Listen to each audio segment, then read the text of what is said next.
What if the biggest threat to your business is not competition, not taxes, not even the economy, but the way your assets and liabilities are structured? Many owners work hard, increase revenue, and still feel financially stuck. In this video, you will understand assets and liabilities in business finance. Let's start with the foundation. In simple terms, an asset is something your business owns that creates future economic benefit. A liability is something your business owes that requires future payment. That sounds basic, but most mistakes happen in the gray area between those two definitions. For example, cash in your business bank account is an asset. Accounts receivable, which is money customers owe you, is also an asset. Equipment, inventory, vehicles, intellectual property, and even certain long-term investments can be assets. On the other side, loans, credit card balances, accounts payable, unpaid taxes, and payroll obligations are liabilities. Here is where practical thinking begins. An asset is not automatically good, and a liability is not automatically bad. The real question is, does this asset improve cash flow and strengthen the balance sheet, or does it consume resources without producing meaningful return? For example, imagine you purchase a delivery van for your company. On the balance sheet, that van is recorded as an asset. However, if the van generates revenue by allowing you to serve more customers efficiently, it functions as a productive asset. But if it sits unused while you still pay insurance, maintenance, and depreciation, it becomes a drag on cash flow even though it is technically labeled an asset. Now consider a liability. A business loan appears negative because it sits on the liability side of the balance sheet. But if that loan is used to purchase equipment that increases production capacity and drives consistent revenue growth, the liability can create long-term value. The key difference is whether the borrowed capital is used for productive growth or for covering operational inefficiencies. From a financial statement perspective, the balance sheet follows a simple equation: assets equal liabilities plus owner's equity. Equity represents the residual interest in the business after liabilities are subtracted from assets. If your total assets grow faster than your total liabilities, your equity increases. That growth strengthens your company's financial position, but if liabilities grow faster than assets, equity shrinks and risk increases. For business owners in the United States and internationally, understanding this equation is critical when seeking financing. Banks evaluate your debt-to-asset ratio, liquidity ratios, and working capital. Investors analyze whether your assets are generating strong returns relative to liabilities. If your business has high liabilities but weak asset productivity, lenders see higher risk. If your assets are efficient and cash flow is stable, your financial credibility improves. So at the beginner level, assets are what you own and liabilities are what you owe. At the intermediate level, the focus shifts to cash flow impact. At the advanced level, the goal becomes optimization, structuring assets and liabilities in a way that maximizes return on capital while controlling financial risk. That is where real business finance strategy begins. Now let's move deeper into how assets and liabilities actually behave inside a real operating business. Not all assets are equal. They fall into categories such as current assets and long-term assets. Current assets include cash, accounts receivable, and inventory. These are expected to be converted into cash within 1 year. Long-term assets include property, equipment, vehicles, technology systems, and intangible assets like patents or trademarks. Understanding this difference matters because liquidity determines survival. A company can show strong total assets on paper and still struggle to pay bills. For example, if most of your assets are tied up in equipment and long-term contracts, but you lack sufficient cash or receivables, you may face short-term pressure. This is why working capital is critical. Working capital equals current assets minus current liabilities. If current liabilities exceed current assets, the business may struggle to cover short-term obligations even if it appears profitable. Now let's talk about liabilities in more advanced terms. There are current liabilities and long-term liabilities. Current liabilities include accounts payable, short-term loans, payroll obligations, and tax payments due within 1 year. Long-term liabilities include multi-year bank loans, long-term leases, and structured financing agreements. The maturity structure of your liabilities directly affects financial stability. A business that relies heavily on short-term debt to finance long-term assets creates risk. If lenders refuse renewal, liquidity pressure rises quickly. Professional level thinking requires analyzing leverage.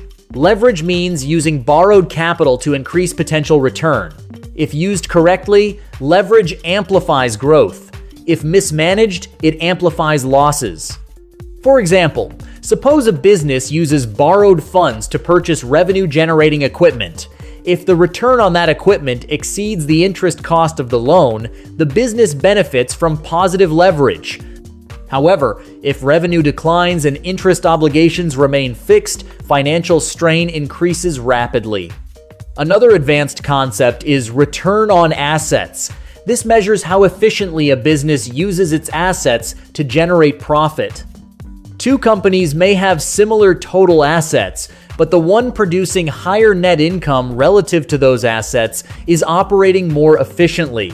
This is why asset productivity matters more than asset size. Owning expensive buildings or equipment does not automatically make a company strong. What matters is how much income those assets produce.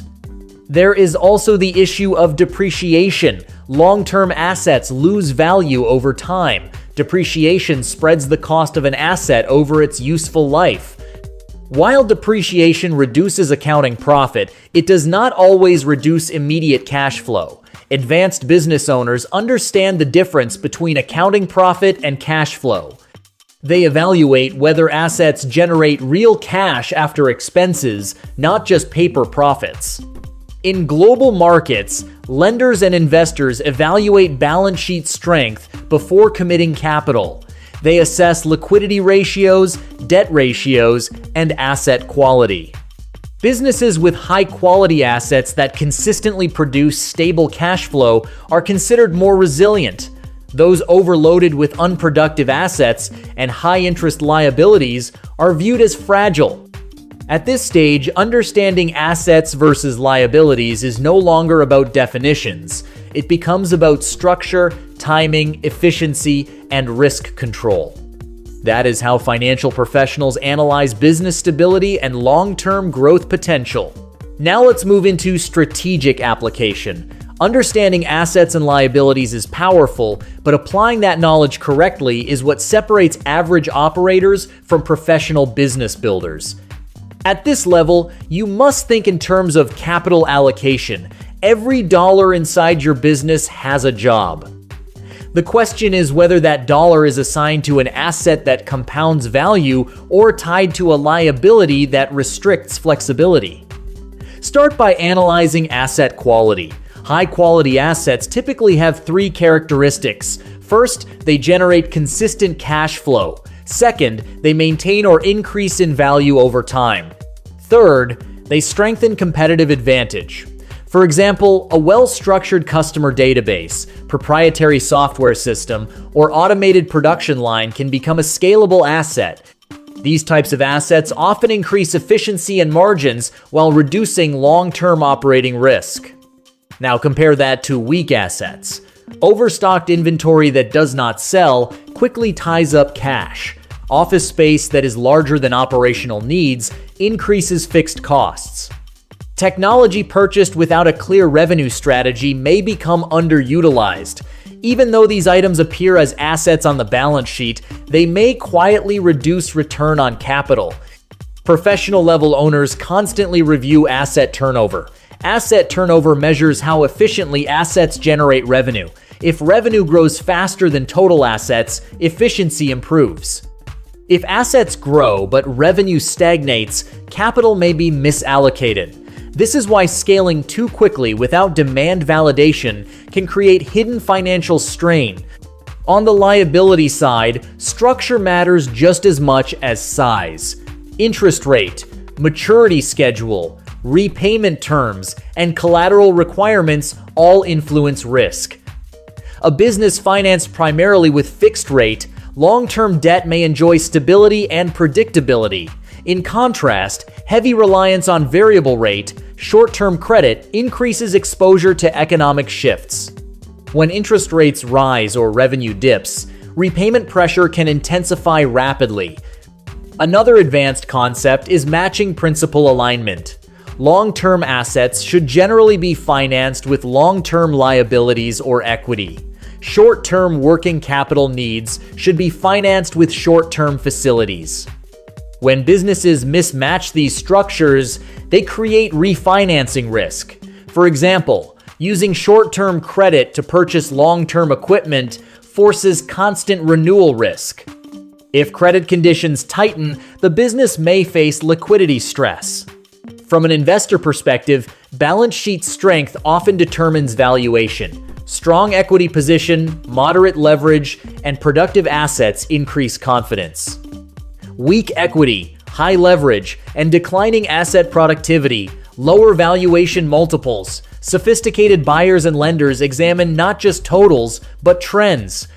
They ask whether liabilities are growing faster than revenue. They analyze whether assets are becoming more efficient or less efficient over time. The highest level of business finance thinking integrates asset management, liability control, and strategic reinvestment. Owners who regularly review their balance sheet, evaluate capital returns, and adjust structure proactively build durable companies. Those who ignore these dynamics often discover problems only when cash flow tightens. Understanding assets versus liabilities is not just accounting knowledge. It is a leadership skill that shapes every major financial decision your business makes. Now let's bring everything together with practical execution. Knowing the theory is valuable, but real strength comes from implementing a structured review system inside your business. At a professional level, assets and liabilities should be reviewed regularly, not just at tax time. Monthly balance sheet reviews allow you to spot trends early instead of reacting to crises later. Start by building a simple but disciplined process. First, list all major assets and categorize them into cash-generating assets, strategic assets, and non-performing assets. Cash-generating assets directly produce revenue, such as equipment, digital platforms, or revenue-producing property. Strategic assets may not generate immediate cash, but support long-term positioning, such as brand value or intellectual property. Non-performing assets are those that consume resources without clear return. Identifying this third category honestly is where financial maturity begins. Next, evaluate liabilities by purpose. Growth liabilities are debt used to expand revenue capacity. Operating liabilities support day-to-day activity, such as supplier payments. Distress liabilities arise when borrowing is used to cover losses or inefficiencies. This classification helps you understand whether debt is strengthening or weakening the company. A powerful professional metric is debt service coverage. This measures whether operating income comfortably covers interest and principal payments. If your operating income only barely exceeds required debt payments, your margin of safety is thin. Healthy businesses maintain cushion so that temporary revenue declines do not create immediate financial pressure. Another advanced approach is scenario planning. Ask practical questions. If revenue declines by 10%, can your assets still cover liabilities comfortably? If interest rates increase, how does that affect repayment obligations? If a major customer delays payment, does your working capital buffer protect operations? These stress tests reveal structural weaknesses before the market exposes them. Equity management also plays a key role. Retained earnings strengthen equity and reduce dependence on external financing. Reinvesting profits into productive assets can compound long-term value. However, overexpansion without profitability can dilute equity and increase leverage risk. Strategic balance is critical. Internationally and within the United States, economic cycles are unavoidable. Businesses with strong asset quality, controlled liabilities, and disciplined capital allocation survive downturns and often gain market share. Businesses overloaded with weak assets and rigid liabilities struggle when cash flow tightens. At the highest level, understanding assets versus liabilities becomes a mindset shift, not just a financial skill. Elite operators think in terms of balance sheet strength before income statement excitement. Revenue growth is attractive, but if it is supported by fragile assets or excessive liabilities, that growth can become dangerous. Sustainable expansion requires structural discipline. Start thinking in terms of net asset value. This is total assets minus total liabilities. Growth in net asset value over time signals real wealth creation inside the business. If revenue increases but net asset value stagnates or declines, the company may be over-leveraged or accumulating low-quality assets. This is why sophisticated owners track balance sheet movement year over year, not just monthly profit. Another advanced concept is capital efficiency. Every business has limited capital, whether from owners, lenders, or investors. The question is how efficiently that capital converts into productive assets. For example, two companies may each invest $1 million into operations. One company builds automated systems that increase margins and reduce labor dependency. The other expands office space and adds administrative overhead without improving productivity. Both report asset growth, but only one improves long-term competitive position. Risk concentration is another professional-level concern. If a large percentage of assets are tied to one customer, one supplier, or one product line, financial vulnerability increases. Diversified asset structures reduce volatility. On the liability side, concentration risk also matters. Heavy reliance on a single lender or short-term credit facility increases exposure to policy or rate changes. Strong businesses diversify funding sources and maintain flexibility. Advanced owners also analyze asset liquidity during strategic planning. Some assets are highly liquid, such as cash and marketable securities. Others, like specialized machinery or customized software, are harder to convert into cash quickly. In economic downturns, liquidity determines survival. Companies with liquid asset buffers can adapt faster and negotiate from strength. There is also the psychological component. Many entrepreneurs equate visible assets with success. Large offices, expensive equipment, impressive infrastructure. But disciplined financial leaders evaluate assets based on return, not appearance. They ask one simple question consistently: does this asset generate measurable value greater than its cost of capital? Finally, long-term wealth building in business depends on reinvestment discipline. Profits can be distributed or reinvested into higher-yielding assets. Strategic reinvestment compounds equity growth over time. However, reinvestment must be evaluated carefully. Expanding liabilities without predictable asset returns erodes resilience. For both United States and international business owners, financial systems and accounting standards may differ slightly, but the core principles remain universal. Assets should produce value. Liabilities should be structured intentionally. Equity should grow steadily. When you master this framework, you stop making emotional financial decisions. Instead, you operate from clarity, structure, and measurable strategy.